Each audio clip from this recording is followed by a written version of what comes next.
بسم الله الرحمن الرحيم. السلام عليكم ورحمة الله وبركاته. مرحبا بكم في قناتنا، قناة شركة ابتكر للإبداع. درسنا لهذا اليوم هو عبارة عن برنامج صغير نقوم من خلاله بحفظ ملفاتنا المهمة بداخله، وهو شبيه بالخزنة التي يحفظ بداخلها الأموال. وعند محاولة أي شخص فتح هذه الخزنة فإنه يطلق صافرة انذار إن كان الكود المدخل خطأ. سوف أضع لكم الرابط أسفل الفيديو لتحميل هذا البرنامج، فبعد تحميله يكون على شكل ملف مفقود. نقوم بفتح الضغط عم، ثم يعطينا أيقونة بهذا الشكل، نقوم بالضغط عليه مرتين وتثبيته بالشكل المعتاد والطبيعي، ثم بعدها هذا هي أيقونة البرنامج، نضغط عليها مرتين، نضغط موافق، وهذه هي الخزنة أو شكل البرنامج. نضغط هنا وبشكل تلقائي يكون الرمز السري هو 1 2 3 4، وهو الرمز الافتراضي.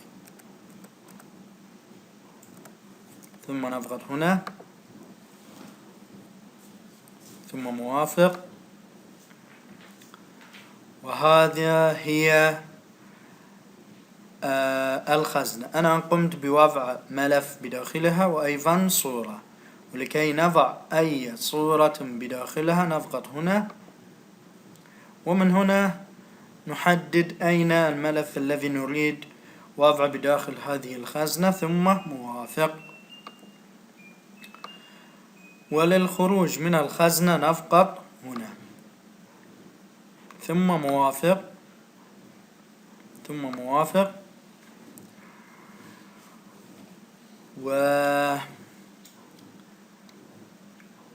لتجربة إدخال كود خاطئ حتى تسمعون صفارة الإنذار نضع مثلا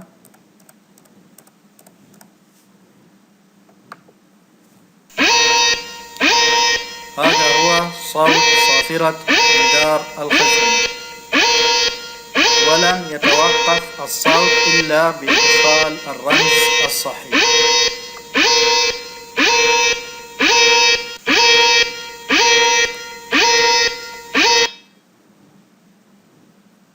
ثم موافق.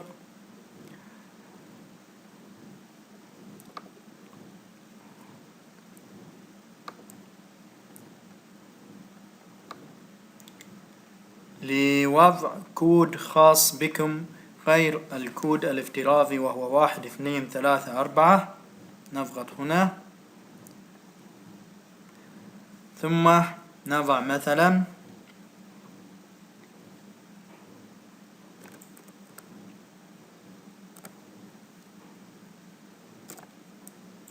والآن أولا نضع الكود القديم وهو 1 2 3 4، ثم انتر. أن نضع الجديد مثلا 1 2 3 4 5 6 7 8 9،